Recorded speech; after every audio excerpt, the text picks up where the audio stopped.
തെരഞ്ഞെടുപ്പ് വരികയാണ്. അതിനു മുമ്പ് തന്നെ തെരഞ്ഞെടുപ്പിന് മുന്നോടിയായിട്ടുള്ള സർവേകൾ കൂടിയിട്ട് പുറത്തു വന്നിട്ടുണ്ട്. NDTVയും വോട്ട് വെയ്ബ് ഇന്ത്യയുമായി ചേർന്നിട്ടുള്ള ഒരു സർവേ പുറത്തു വന്നിട്ടുണ്ട്. അതിൽ കേരളത്തിൽ ശക്തമായ ഭരണവിരുദ്ധ വികാരമുണ്ടെന്നാണ് വിലയിരുത്തുന്നത്. 51% പേർ അതിൽ സർക്കാരിനെതിരെ വോട്ട് ചെയ്തിട്ടുണ്ടെന്ന് പറയുന്നു.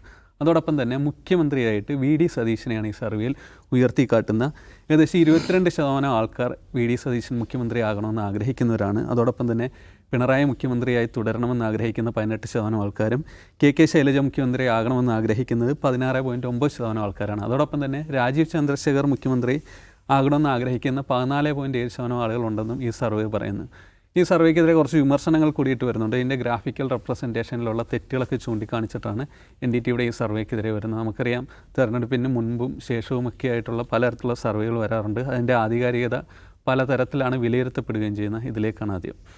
ദാവൂദ് സാർ, കോൺഗ്രസിനെ സംബന്ധിച്ച് ഇത്തരത്തിലൊരു സർവേ വരുന്നത് അവർക്കൊരു നേട്ടമായിട്ടാണ് കാണുന്നത് പലപ്പോഴും. പക്ഷേ ഇന്ന് ഈ സർവേ വന്നതിന് ശേഷം രമേശ് ചെന്നിത്തലയുടെ ഒരു പ്രതികരണം വരികയുണ്ടായി. രമേശ് ചെന്നിത്തല പറഞ്ഞത് പാർട്ടി ഇത്തരത്തിൽ ആരെയും സർവേ ഒന്നും നടത്താൻ ഏൽപ്പിച്ചിട്ടില്ല, ഈ സർവേ അത്ര കാര്യമാക്കേണ്ട ആവശ്യമൊന്നുമില്ല എന്നും പറഞ്ഞിട്ട് രമേശ് ചെന്നിത്തല തന്നെ ഈ സർവേ തള്ളിക്കളയുകയാണ്. അപ്പോഴേ രമേശ് ചെന്നിത്തലയുടെ പേര് ഈ മുഖ്യമന്ത്രി സ്ഥാനത്തിലോ അല്ല ഇത്തരത്തിലൊന്നും ഇല്ലായിരുന്നു. പക്ഷേ കോൺഗ്രസ് ക്യാമ്പ് അല്ലെ UDF ക്യാമ്പൊക്കെ ആഘോഷിക്കേണ്ട ഒരു സർവേ കൂടിയിട്ടാണ്. ഇതിനെങ്ങനെയാണ് കാണുന്നത്? അല്ല, അത് രമേശ് ചെന്നിത്തലയുടെ വിഷമം എന്താണെന്ന് നമുക്ക് എല്ലാവർക്കും മനസ്സിലാവുന്നതാണ്.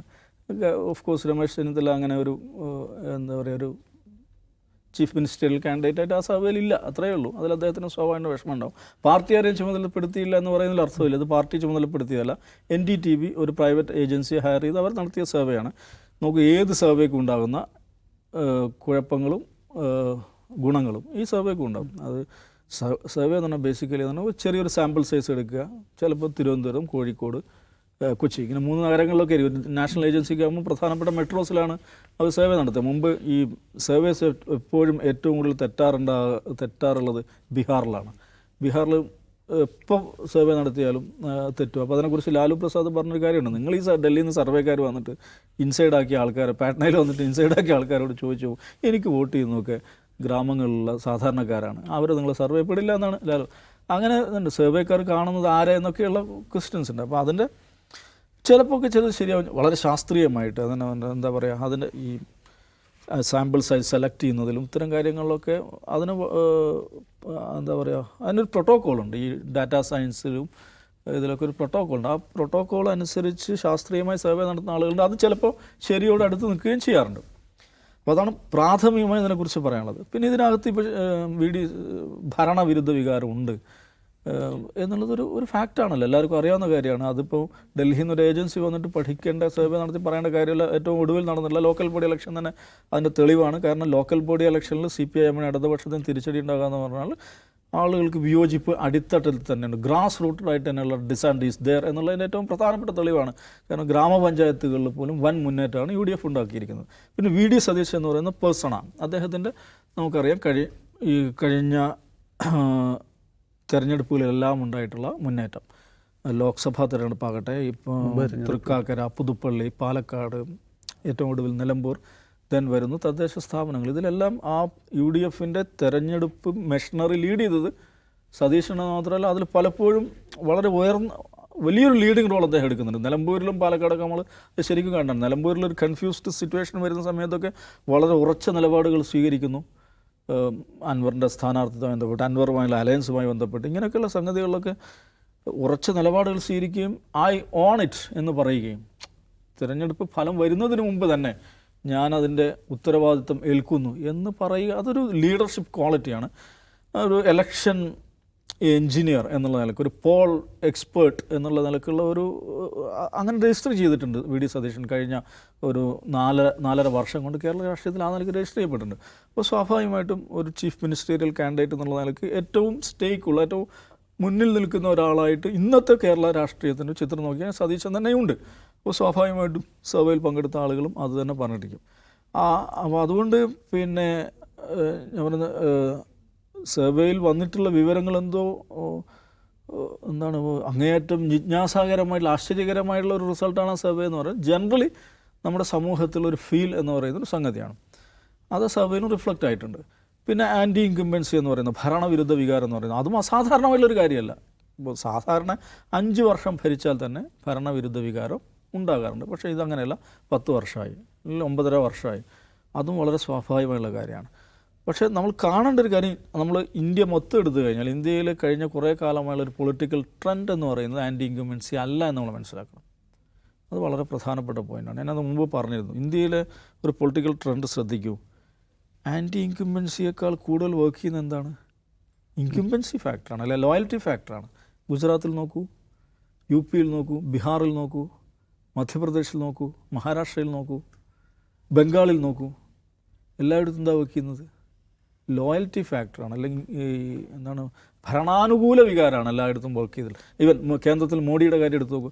അത് ശരിയോ തെറ്റോ അത്തരം ഇതെല്ലാം പറയുന്നത്, അല്ലാതെ മാനിപ്പുലേറ്റഡ് ആണ് എന്നുള്ള സംഗതിയൊക്കെ അവിടെ നിൽക്കുന്നുണ്ട്. പക്ഷേ നമ്മളൊരു ജനറൽ ട്രെൻഡ് ഇന്ത്യയിൽ മൊത്തം എടുത്തു കഴിഞ്ഞിട്ടുണ്ടെങ്കിൽ എന്താണ്, ഭരണവിരുദ്ധ വികാരത്തേക്കാൾ കൂടുതൽ ഭരണാനുകൂല വികാരമാണ് നമ്മളൊരു ജനറൽ സൈക്കായിട്ട് നിലനിൽക്കുന്നത്.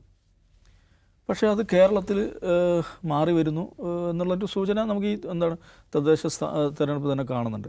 അതെന്തുകൊണ്ടാണെന്ന് പരിശോധിക്കുന്ന ഉത്തരവാദിത്വം LDF നിശ്ചയമായിട്ടുണ്ട്. അത് അതിൻ്റെ ശരിയായ രൂപത്തിൽ പരിശോധിച്ചിട്ടുണ്ടെന്ന് എനിക്ക് തോന്നുന്നില്ല. കാരണം അതിന് നേതൃത്വം കൊടുക്കുന്ന അതിൻ്റെ സെക്രട്ടറി നടത്തിക്കൊണ്ടിരുന്ന സ്റ്റേറ്റ്മെൻറ്റുകൾ അദ്ദേഹം ഏതെങ്കിലും നിലയ്ക്ക് ഒന്നാമത് ഈ തോൽവി അംഗീകരിച്ചതായിട്ട് പോലും നമുക്ക് തോന്നുന്നില്ല.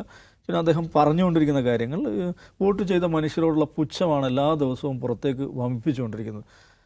പക്ഷേ കൗതുകകരമായുള്ള കാര്യം എന്ന് പറഞ്ഞാൽ, ഞാൻ മുമ്പ് പറഞ്ഞാണ്, ആസ് എൻ അഡ്മിനിസ്ട്രേഷൻ, ഒരു അഡ്മിനിസ്ട്രേറ്റീവ് പെർസ്പെക്റ്റീവ് എടുത്തു കഴിഞ്ഞിട്ടുണ്ടെങ്കിൽ പിണറായി വിജയൻ സർക്കാർ എന്ന് പറയുന്നത് ഒരു മോശം സർക്കാരാണെന്ന അഭിപ്രായമേ എനിക്കില്ല. കാരണം നമ്മൾ ഡിപ്പാർട്ട്മെൻറ്റ് വൈസ് എടുത്തു കഴിഞ്ഞാൽ സാമാന്യം നന്നായി പെർഫോം ചെയ്യാൻ ഏതാണ്ട് എല്ലാ മന്ത്രിമാരും ശ്രദ്ധിച്ചിട്ടുള്ള ഒരു ഭരണമാണ്. ഏറ്റവും മോശം പെർഫോമൻസ് എവിടെയാണെന്ന് ചോദിച്ചാൽ മുഖ്യമന്ത്രിയുടെ ആഭ്യന്തര വകുപ്പ് തന്നെയാണ്. അവിടെ ഉണ്ടായിട്ടുള്ള ഈ പ്രശ്നം കാരണം എന്താണ് ഈ പിണറായി വിജയൻ സർക്കാരിൻ്റെ ഒരു ടേക്ക് ഹോം എന്താണെന്ന് ചോദിച്ചാൽ കാലുഷ്യമാണ്. നമ്മുടെ സമൂഹത്തെ കലുഷമാക്കി കളഞ്ഞു. വലിയ തോതിലുള്ള സാമൂഹിക കാലുഷ്യം, വിവിധ ജനവിഭാഗങ്ങൾക്കുള്ള വിഭജനം, ഈ ഏറ്റവും കൂടുതൽ വളരുന്ന വ്യവസായമായി ഹെയ്റ്റ് മാറിക്കഴിഞ്ഞു. ഏറ്റവും കൂടുതൽ വളർന്ന വ്യവസായ മേഖല വെച്ചാൽ ഹെയ്റ്റ് ട്യൂബേഴ്സാണ്. എന്തുകൊണ്ടാണത്? ഇതിനെ ഭരണപരമായി എന്ന് പറയുമ്പോൾ മിനിസ്ട്രി ഓഫ് ഹോമാണ് ഇത്തരം കാര്യങ്ങൾ ശ്രദ്ധിക്കേണ്ടത്. ആ നിലക്ക് അതിനെ നിയന്ത്രിക്കാനുള്ള ഭരണപരമായ നടപടികളുണ്ടായില്ല. രണ്ടാമത്, ഇത്തരം സംഗതികളെ എസ്കലേറ്റ് ചെയ്യുന്ന ഒരു രാഷ്ട്രീയ പരിസരം CPM സൃഷ്ടിച്ചു എന്നുള്ളതാണ്. അതുകൊണ്ട് മന്ത്രിമാരൊക്കെ പെർഫോം ചെയ്യുന്നു, അവർ പരമാവധി പണിയെടുക്കുന്നു, കാര്യങ്ങൾ ചെയ്യുന്നു, ഡെലിവറി ചെയ്യാൻ ശ്രമിക്കുന്നു. നോക്കൂ, പാലങ്ങൾ കെട്ടുന്നു. റിയാസ് എത്ര പാലങ്ങൾ കെട്ടി, എത്ര റോഡുകളുണ്ടാക്കി. ഈ ഹൈവേ കേന്ദ്ര പദ്ധതിയാണെങ്കിലും അത് യാഥാർത്ഥ്യമാക്കുന്നതിൽ സംസ്ഥാനത്തിന് റോളുണ്ട്. വിവിധ ഡിപ്പാർട്ട്മെൻറ്റുകൾ ഒരുപാട് കാര്യങ്ങൾ, നമുക്ക് പൊതുവിദ്യാഭ്യാസ വകുപ്പ് ഒരുപാട് നല്ല കാര്യങ്ങൾ ചെയ്യുന്നു. പക്ഷെ ഇതിനെല്ലാം മറക്കുന്ന വിധത്തിലുള്ള സാമൂഹിക കാലുഷ്യത്തിൻ്റെ അന്തരീക്ഷം അത് സൃഷ്ടിക്കപ്പെടുന്ന ഒരു ഡിസ്റപ്റ്റീവ് ഫോഴ്സാണിത്. ഇതൊരു അലമ്പ് സംഘമാണ്. എപ്പോഴും ഇത്തരം അലമ്പുകളും വിവാദങ്ങളും അതിനെ ട്രിഗർ ചെയ്യുന്ന, അതിനെ എസ്കലേറ്റ് ചെയ്യുന്ന ഈ പ്രസ്താവനകൾ ഇവരുടെ തന്നെ നേതാക്കന്മാർ നിരന്തരം നടത്തിക്കൊണ്ടിരിക്കുന്നു. അങ്ങനത്തെ അങ്ങേയറ്റം മോശമായ ഒരു അന്തരീക്ഷ നിർമ്മിതി അത് സംഭവിച്ചു കഴിഞ്ഞു. അതുകൊണ്ട് ആ മടുപ്പ് ജനങ്ങൾക്കിടയിലുണ്ട്. ഒരു നാടിനെ നയിക്കേണ്ട ആളുകൾ, അവരെപ്പോഴും ഒരു മോഡറേറ്റർ റോളിലായിരിക്കണം. അവർ പ്രശ്നങ്ങൾ ഉണ്ടാകുന്നിടത്ത് അവസാനിപ്പിക്കേണ്ട ആളാണ്. പക്ഷെ ഇവരെന്താണ്, ഇവർ പ്രശ്നങ്ങൾ ഉണ്ടാക്കുന്ന ആളുകളായി, പ്രശ്നം ഉണ്ടാക്കുന്നവരെ കാറിൽ കയറ്റി കൊണ്ടുപോകുന്ന ആളുകളായി ആ ഒരു ഇമേജ് അവിടെ വന്നു കഴിഞ്ഞിട്ടുണ്ട്. അതുകൊണ്ട് ആ ഒരു പ്രശ്നം ഇതിനകത്തുണ്ട്. അതായിരിക്കും എനിക്ക് തോന്നുന്നു ആൻറ്റി ഇൻകംബൻസി എന്ന് പറയുന്ന ഒരു ഇതായിട്ട് രേഖപ്പെടുത്തപ്പെട്ടിരിക്കുക. എനിവേ, ഒരു സർവേ വരുന്നു, അതിൻ്റെ റിസൾട്ട് വരുന്നുള്ള എല്ലാ രാഷ്ട്രീയ പാർട്ടികൾക്കും പ്രിപ്പയർ ചെയ്യാനും പഠിക്കാനും സ്ട്രാറ്റജീസ് സെറ്റ് ചെയ്യാനുള്ളൊരു സംഗതിയാണ്. ആ നിലക്ക് മാത്രം കണ്ടാൽ മതി. പ്രമോദ് സാർ, ഈ തെരഞ്ഞെടുപ്പ് സർവേകൾ അല്ലെ അതിൻ്റെ ഒരു ആധികാരികത പലവട്ടം നമ്മൾ ചോദ്യം ചെയ്യപ്പെട്ടിട്ടുള്ളത്. ഇപ്പോൾ ഇതിൽ തന്നെ KK ശൈലജയ്ക്ക് 16.9% പേര് മുഖ്യമന്ത്രിയാകണമെന്ന് ആഗ്രഹിക്കുന്നുണ്ട്. ഒപ്പം തന്നെ രാജീവ് ചന്ദ്രശേഖർ 14.7% പേരാണ് മുഖ്യമന്ത്രി. അപ്പോൾ ഇതിൻ്റെ ഗ്രാഫിക്കൽ റെപ്രസെൻറ്റേഷനെ കാണിക്കുന്നത് ഈ 14.7% ഇതിനേക്കാൾ ഉയർന്നതായിട്ട്. അപ്പോൾ ഈ തെറ്റ് ചൂണ്ടിക്കാണിച്ചുകൊണ്ട് സോഷ്യൽ മീഡിയയിൽ വലിയ രീതിയിൽ ഇതിൻ്റെ ആധികാരികത ഇത് ഇത്രത്തോളം ഉള്ളൂ എന്ന രീതിയിലുള്ള വിലയിരുത്തലുണ്ട്. സ്വാഭാവികമായിട്ട് ഇതെടുക്കുന്ന സാമ്പിളുകൾ അല്ലെ സർവേ നടത്തുന്ന സ്ഥാപനം, അവരുടെ താല്പര്യങ്ങൾ, ഇതൊക്കെ ഇത്തരത്തിലുള്ള സർവേകൾ പ്രതിഫലിക്കുക സാധാരണമല്ലേ? അതെ, ഒരു വശത്ത് അത് ശരിയാണ്. കാരണം ഈ സ്ഥാപനങ്ങൾ എന്ന് പറയുന്നത് നമുക്കറിയില്ല ഇവരുടെയൊക്കെ എന്ത് താല്പര്യത്തെയാണ് ഇവർ പ്രതിനിധാനം ചെയ്യുന്നത് എന്നുള്ളത് നമുക്ക് വേണ്ടത്ര അറിവില്ല. പക്ഷേ സെഫോളജി എന്ന് പറയുന്നത് ഒരു വലിയ ശാസ്ത്രശാഖയാണല്ലോ. അത് വളരെ ശാസ്ത്രീയമായി കൊണ്ടു നടന്നിട്ടുള്ളവരുണ്ട്, അത് തെളിയിച്ചിട്ടുള്ളവരുണ്ട്. നമുക്കിപ്പോൾ പ്രണയ് റോയുടെ തന്നെ സംഘം എന്ന് പറയുന്നത് നമുക്ക് വളരെ വ്യക്തമായി അറിയാവുന്ന സംഗതികൾ. അവരത് പഠിക്കുകയും അതിനെ അടിസ്ഥാനപ്പെടുത്തിയിട്ടുള്ള പുസ്തകങ്ങൾ നമുക്കിന്നിപ്പോൾ ലഭ്യമാണ്. അത് എങ്ങനെയായിരുന്നു അതിൻ്റെ കാൽക്കുലേഷനും കാര്യങ്ങളും ഒക്കെ പോയത് എന്നുള്ളത്. അപ്പോൾ അത് അടിസ്ഥാനമാക്കി നോക്കിക്കഴിഞ്ഞു കഴിഞ്ഞാൽ ഇതിനൊരു സാങ്കത്യമില്ല എന്ന് നമുക്ക് പറയാൻ കഴിയില്ല. പക്ഷേ ചില സ്ഥാപനങ്ങൾ പിന്നെ ഏറ്റെടുത്തു കഴിഞ്ഞാൽ അത് ഏതെങ്കിലും തരത്തിലുള്ള താല്പര്യത്തെ മുൻനിർത്തിയുള്ളതാണോ എന്നുള്ളത് നമുക്ക് പരിശോധിച്ചാൽ മാത്രമേ മനസ്സിലാവുള്ളൂ. അതുവഴി ഉണ്ടാകുന്ന ഒരു കാര്യം എന്താണെന്ന് വെച്ച് കഴിഞ്ഞാൽ അത് മനസ്സിലാക്കിയെടുത്തിട്ട് ഇതിനെ വിലയിരുത്തി കുറേ കഴിയുമ്പോഴേക്കായിരിക്കും നമുക്ക് ചിലപ്പോൾ ഇതെല്ലാം കഴിഞ്ഞതിന് ശേഷം ഒരു ഘട്ടത്തിലായിരിക്കും ആ സ്ഥാപനം ഇന്ന ആവശ്യത്തിന് വേണ്ടിയായിരുന്നു ഇത് ചെയ്തത് എന്നുള്ളത് വെളിപ്പെടുക. അതിനകം അത് ചെയ്യാവുന്ന ഡാമേജ് മുഴുവൻ സംഭവിച്ചു കഴിഞ്ഞിരിക്കുകയും ചെയ്യും. അങ്ങനെ സംഭവിച്ചിട്ടുണ്ട് ഇന്ത്യൻ രാഷ്ട്രീയത്തിൽ. എനിവേ അതവിടെ നിൽക്കട്ടെ. പക്ഷേ ഇപ്പോൾ ഇതിൽ ഈ വന്നിരിക്കുന്ന സർവേ തന്നെ ഒരു അടിസ്ഥാന കാരണം, ഒരു അടിസ്ഥാന വശം നമ്മൾ മനസ്സിലാക്കേണ്ടതെന്ന് വെച്ചാൽ ഈ ഉത്തരേന്ത്യൻ ഏജൻസികൾ കേരളത്തിൽ വന്ന് ഈ സർവേ നടത്തുമ്പോൾ അവർക്ക് ഒരിക്കലും മനസ്സിലാക്കാൻ കഴിയാത്ത കുറേ വശങ്ങളുണ്ട്. കേരള സൊസൈറ്റിയെക്കുറിച്ച് അവർക്ക് ഒരിക്കലും പിടികിട്ടാത്ത കുറേ കാര്യങ്ങൾ എപ്പോഴും ഉണ്ടാവാറുണ്ട്. അവർ ഹിന്ദി സ്പീക്കിംഗ് മേഖലകളിൽ അല്ലെങ്കിൽ ഒരു പക്ഷേ കുറേ കൂടി ദരിദ്രരായ മനുഷ്യർ ജീവിക്കുന്ന പ്രദേശങ്ങളിൽ പോയി ചോദിക്കുന്ന അതേ നിലവാരത്തിലുള്ള അതേ തരത്തിലുള്ള ചോദ്യങ്ങളും മറ്റുമായിട്ട് ഇവിടെ വന്നു കഴിഞ്ഞ് അത് വെച്ചിട്ട് പിന്നെ ഡാറ്റ ഉണ്ടാക്കുകയും കളക്ട് ചെയ്യുകയും സർവേ റിസൾട്ട് എന്ന രീതിയിൽ കാണിക്കുകയൊക്കെ ചെയ്യും. അപ്പോൾ അത് പലപ്പോഴും കുഴപ്പങ്ങളുണ്ടായിട്ടുണ്ട്. നമ്മൾ നേരത്തെ കണ്ടിട്ടുണ്ട്. ഇപ്പോൾ ലോക്സഭാ ഇലക്ഷനിലൊക്കെ കേരളത്തിൽ നിന്ന് 5 സീറ്റൊക്കെ അവർക്ക് കൊടുക്കുന്ന ആർക്ക് BJPക്ക് ആ നിലയിലൊക്കെയുള്ള റിസൾട്ടുകൾ ഉണ്ടാവാറുണ്ട്. നിയമസഭാ തെരഞ്ഞെടുപ്പിൽ 10 സീറ്റ് വരെ കിട്ടും എന്നൊക്കെ പറഞ്ഞിട്ട് നേരത്തെ ഇപ്പോഴത്തെ അവസ്ഥയും പോട്ടെ അങ്ങനെയൊക്കെയുള്ള ഇത് ഈ നാഷണൽ ഏജൻസികൾ വന്ന് നടത്തിയിട്ട് പ്രവചിച്ചിട്ട് പോയിട്ടൊക്കെ ഉണ്ട്. ഇപ്പോൾ വേണമെങ്കിൽ നമ്മൾ 2021 തെരഞ്ഞെടുപ്പിന് മുമ്പ് നടത്തിയ സർവേകളിലേക്ക് ഒന്ന് തിരിച്ച് കണ്ടുപിടിച്ച് കഴിഞ്ഞാൽ നമുക്ക് പല വിഡ്ഢിത്തങ്ങളും കാണാനും കഴിയും. അപ്പോൾ ഞാൻ പറയുന്നത് അങ്ങനെ ആ ഏജൻസികൾക്ക് വന്ന് പഠിക്കാൻ കഴിയാത്ത മറ്റൊരു സാമൂഹിക തലം കേരളത്തിലുണ്ട്. കേരളത്തിൻ്റെ ആ സ്വഭാവം മനസ്സിലാക്കുന്നതിൽ അവർ എപ്പോഴും പരാജയമാണ്. അതുകൊണ്ടാണ് അത് ബീഹാറിൽ ഇപ്പോൾ ദാവൂദ് പറഞ്ഞ പോലെ ബീഹാറിൽ വേറൊരു രീതിയിലാണ് അത് പരാജയപ്പെടുന്നതെങ്കിൽ കേരളത്തിൽ കുറേ കൂടി ഉദ്ബുദ്ധമായൊരു സമൂഹത്തിൽ ഇത്തരം സർവേ നടത്തുന്നതിനകത്ത് ഉണ്ടാകുന്ന പരാജയമാണ് പലപ്പോഴും അത് സംഭവിക്കുക. രണ്ടാമത്തെ കാര്യം എന്ന് വെച്ച് കഴിഞ്ഞാൽ ഇപ്പോൾ ഇതിൽ തന്നെ ഈ റേഷ്യോ ഇപ്പോൾ നമുക്കറിയാം ആൻറ്റി ഇൻകംബൻസിയുടെ കാര്യത്തിൽ നമുക്ക് സ്വാഭാവികമായിട്ട് ഇപ്പോൾ എല്ലാവർക്കും ഫീൽ ചെയ്യുന്ന കാര്യം തന്നെയാണ്. ഈ തദ്ദേശ തെരഞ്ഞെടുപ്പ് ഫലം വന്നതിന് ശേഷം അങ്ങനെ ഒരു സംഗതി ഉണ്ട് എന്നുള്ളത് ഒരുപക്ഷെ ബോധപൂർവം CPM മാത്രമേ അതിനെ നിഷേധിക്കുന്നുള്ളൂ. അത് അവർക്ക് ആവശ്യമാണ് എന്നുള്ളതുകൊണ്ട് അവരങ്ങനെ ചെയ്യുന്നു എന്ന് മാത്രമല്ല, അതർവൈസ് എല്ലാവർക്കും അത് ബോധ്യമുള്ള കാര്യമാണ്. പക്ഷേ അതിൻ്റെ അടിസ്ഥാനത്തിൽ ഇപ്പോൾ ഈ മുഖ്യമന്ത്രിമാരെ റേറ്റ് ചെയ്യുന്ന അല്ലെങ്കിൽ നേതാക്കളെ റേറ്റ് ചെയ്ത് മുഖ്യമന്ത്രി സ്ഥാനാർത്ഥിത്വത്തിലേക്ക് കൊണ്ടുവരുന്നതിനകത്ത് ഇപ്പോൾ സതീശനോട് തന്നെ നിങ്ങളിത് ചോദിക്കൂ, ഇതാ നിങ്ങൾക്ക് 22%, മുഖ്യമന്ത്രിക്ക് 18%, പിന്നെ മറ്റുള്ളവർക്ക് ഇത്രയും സതീശൻ ഒരിക്കലും അത് ശരിയാണെന്നോ അല്ലെങ്കിൽ അങ്ങനെ ഒരു നിലപാട് എടുക്കുന്ന ആളല്ല. സതീശൻ പറയും അത് അവരുടെ കാര്യം, എനിക്കതിനെക്കുറിച്ച് അങ്ങനെ അഭിപ്രായമില്ല, ഞാൻ അതിനെക്കുറിച്ച് പറയാനില്ല എന്നുള്ളൊരു നിലപാടെടുക്കാനാണ് സാധ്യത എന്നാണ് ഞാൻ വിചാരിക്കുന്നത്. അതായത് അദ്ദേഹം കാണുന്നത് ജനങ്ങളുമായിട്ട് അദ്ദേഹത്തിനുള്ളൊരു ബന്ധവും അദ്ദേഹം എടുക്കുന്ന നിലപാടുമായിട്ട് ബന്ധപ്പെട്ട പൊതുസമൂഹത്തിലുണ്ടാകുന്ന ഒപ്പീനിയനുമാണ് അദ്ദേഹം വിലമതിക്കുന്നത്. അല്ലാതെ ഏതെങ്കിലും ഏജൻസികളുടെയോ അല്ലെങ്കിൽ സർവേക്കാരുടെയോ ഒരു നിഗമനങ്ങളെ അല്ല അദ്ദേഹം കണക്കിലെടുക്കുന്നത്. അതാണ് അദ്ദേഹത്തെ ഇത്തരമൊരു പൊസിഷനിലേക്ക് കൊണ്ടുപോവുകയും ചെയ്യുന്നത്. അപ്പോൾ നമുക്ക് ചില കാര്യങ്ങളിൽ ഇപ്പോൾ നമുക്കറിയാം. ഇപ്പോൾ ഈ ഗവർണർ ഇന്നലെ നിയമസഭയിൽ ഇതിൽ വാചകങ്ങൾ തിരുത്തി പ്രസംഗിച്ചു. തെറ്റാണല്ലോ, അത് പാടില്ലാത്തതാണല്ലോ, ഭരണഘടനാപരമായി തന്നെ പാടില്ലാത്ത കാര്യം. ഈ നമ്മുടെ നയപ്രഖ്യാപന പ്രസംഗത്തെ എതിർക്കുമ്പോൾ തന്നെ സതീശൻ്റെ നേതൃത്വത്തിലുള്ള പ്രതിപക്ഷം ഇതിനെ എതിർത്തു, ഒരിക്കലും അത് പാടില്ല എന്നുള്ളത്. അപ്പോൾ അങ്ങനെ ആ ഒരു പൊളിറ്റിക്കൽ കറക്റ്റ്നെസ് സൂക്ഷിക്കാൻ കഴിയുന്ന ഒരു നേതൃത്വമാണ് സതീശൻ്റേത്. അത് തന്നെയാണ് നമ്മൾ രാഹുൽ മാങ്കൂട്ടത്തിൻ്റെ കാര്യത്തിൽ കണ്ടത്.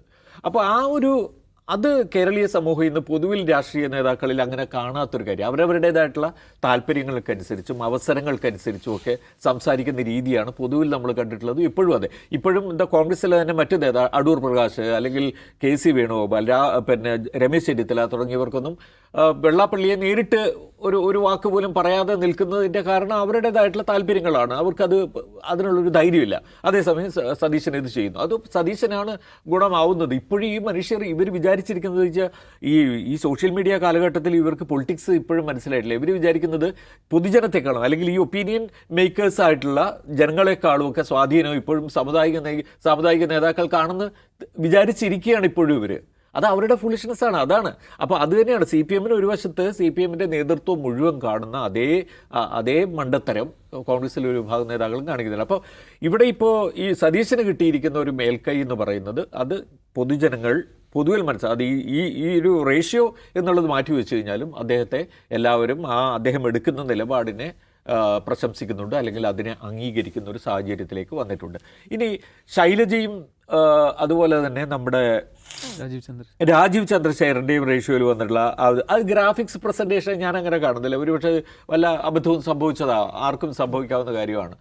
അതിലുപരി ആ ഡാറ്റ തന്നെ എനിക്ക് വളരെ സംശയകരമായിട്ട് ഫീൽ ചെയ്തു. 14% പരം പേർ കേരളത്തിൽ രാജീവ് ചന്ദ്രശേഖരൻ മുഖ്യമന്ത്രി ആകണമെന്ന് ആഗ്രഹിക്കുന്നു എന്ന് പറഞ്ഞു കഴിഞ്ഞാൽ ഇവിടെ ചിരിക്കുന്ന ശതമാനത്തിൻ്റെ അളവ് ഒരുപക്ഷെ അതിൻ്റെ 10 മടങ്ങായിരിക്കും. കാരണം നമുക്ക് തന്നെ അറിയാവുന്നതാണല്ലോ. അതാണ് അത് എന്താ പറയുക, BJPക്ക് ഭയങ്കര സ്വാധീനമുള്ള പ്രദേശത്തു നിന്നുള്ള ഏജൻസികൾ വന്ന് ഇവിടെ സർവേ നടത്തി കഴിഞ്ഞാൽ ചിലപ്പോൾ വളരെ താഴ്ന്നു കിടന്നിരുന്ന ഒരു ശതമാനമായിരിക്കും ചിലപ്പോൾ അത് പാടില്ലല്ലോ എന്ന് വിചാരിച്ചു BJPക്കാരുടെ അപ്രീതി ഇനി സമ്പാദിച്ചു കഴിഞ്ഞാൽ അത് വലിയ ബുദ്ധിമുട്ടാവുമല്ലോ എന്ന് വിചാരിച്ചിട്ടോ, അല്ലെങ്കിൽ അദാനിയുടെ നേതൃത്വത്തിലുള്ള ഇപ്പോഴത്തെ NDTV മാനേജ്മെൻറ്റിൻ്റെ താല്പര്യം അനുസരിച്ചോ അത് കൂട്ടിവെച്ചതാണ് എന്ന് തന്നെയാണ് ഞാൻ വിചാരിക്കുന്നത്. യാതൊരു സംശയവും അക്കാര്യത്തിലില്ല. അപ്പോൾ കൂട്ടിവെച്ചപ്പോൾ അതിൻ്റെ ഒരുപക്ഷെ ആ ഗ്രാഫിൽ വന്നിട്ടുള്ള തകരാറും അങ്ങനെയായിരിക്കാം പ്രതിഫലിക്കപ്പെട്ടത്. അപ്പോൾ അതവിടെ നിൽക്കുന്നുണ്ട്. മാത്രമല്ല അങ്ങനെ അത്രയും ജനസ്വാധീനം അല്ലെങ്കിൽ അത്രയും ജനപ്രിയത രാജീവ് ചന്ദ്രശേഖരനുണ്ടെങ്കിൽ ഈ കഴിഞ്ഞ തദ്ദേശ ഭരണ തെരഞ്ഞെടുപ്പിൽ അതിൻ്റെ എന്തെങ്കിലും ഒന്ന് BJPക്ക് അനുകൂലമായിട്ട് വരേണ്ടതായിരുന്നില്ല. എവിടെയും കണ്ടിട്ടില്ല. ആകെ തിരുവനന്തപുരത്ത് അതിൻ്റെ ഒരു ചെറിയ വേറെ പല കാരണങ്ങൾ കൊണ്ടും അങ്ങനെ ഉണ്ടായിരുന്നുള്ളൂ. അപ്പോൾ അതുകൊണ്ട് ഞാനിതിനെ അപ്പാടെ അത് വലിയൊരു സംഭവമായിട്ട് കാണുകയോ ഒന്നും ചെയ്യുന്നില്ല. ഇത് മാത്രമല്ല, ഇതിൻ്റെ സാമ്പിൾ സൈസ് നമുക്കറിയില്ല, എപ്പോഴാണ് ഇത് നടത്തിയ ആ പീരീഡ് ഏതാണെന്ന് നമുക്ക് വ്യക്തമല്ല. ആകെ നമ്മളിത് കാണുന്ന ഈ ഒരു ഇതാണ്, ആ ഏജൻസിയുടെ ഒരു താല്പര്യം അതിനകത്ത് എന്തായാലും ഉൾപ്പെട്ടിട്ടുണ്ട്. പക്ഷേ പൊതുവിൽ നമുക്ക് ഇപ്പോൾ ആർക്കും മനസ്സിലാക്കാവുന്നത് പോലെ സർക്കാരിനെതിരായിട്ടുള്ള ഒരു വികാരം സമൂഹത്തിൽ നിലനിൽക്കുന്നുണ്ട് താനും. അതിൽ കൂടുതൽ പ്രാധാന്യം ഈ ഒരു സർവേ റിസൾട്ടിന് ഞാൻ കൊടുക്കുന്നില്ല. മാത്രമല്ല ഇനിയും നാളുകൾ, വളരെ കുറഞ്ഞ നാളുകൾ, ഈ പറഞ്ഞ പോലെ എന്തെങ്കിലും ഒരു സ്പാർക്ക് എവിടെയെങ്കിലും ഒന്ന് ഉണ്ടായിക്കഴിഞ്ഞാൽ ഏറ്റവും ഒടുവിലത്തെ ഓർമ്മകൾ മാത്രം വെച്ചാണ് ഒരാൾ പോളിംഗ് ബൂത്തിൽ പോകുന്നത് എന്നുള്ളൊരു സത്യം അവിടെ കിടക്കുന്നുണ്ട്. ഇലക്ഷന് തൊട്ട് തലേന്നായാലോ അതിന് മുമ്പത്തെ ദിവസമായാലോ എന്തെങ്കിലും സംഭവിച്ചു കഴിഞ്ഞാൽ പോലും ഇതെല്ലാം മറിയാവുന്ന രീതിയിൽ വളരെ ഷോർട്ട് മെമ്മറിയിലാണ് മനുഷ്യനിപ്പോൾ വോട്ട് ചെയ്യുന്നത് എന്നുള്ള കാര്യത്തിൽ യാതൊരു സംശയമില്ല. കേരളത്തിലായാലും അങ്ങനെ തന്നെയായിരിക്കും. അതെ, ഈ സർവേകളൊന്നും ആയിരിക്കില്ല നമ്മൾ വോട്ടിംഗ് ദിവസം അല്ലെങ്കിൽ ആ പോളിംഗ് ബൂത്തിലെത്തുമ്പോൾ ആൾക്കാരുടെ ഒരു വിധി എങ്ങോട്ടായിരിക്കും എന്നുള്ള തീരുമാനിക്കുക. അതുകൊണ്ട് തന്നെ ഈ സർവേ അങ്ങനെ ആധികാരികമായി കാണാനും കഴിയില്ല. NDTV വോട്ട് ഓഫ് ഇന്ത്യയുടെ ഒരു ആദ്യഘട്ട സർവേയാണ് ഇപ്പോൾ പുറത്തു വന്നത്. അടുത്ത ഘട്ടം വൈകാതെ എത്തുമെന്നാണ് അവർ പറയുന്നത്.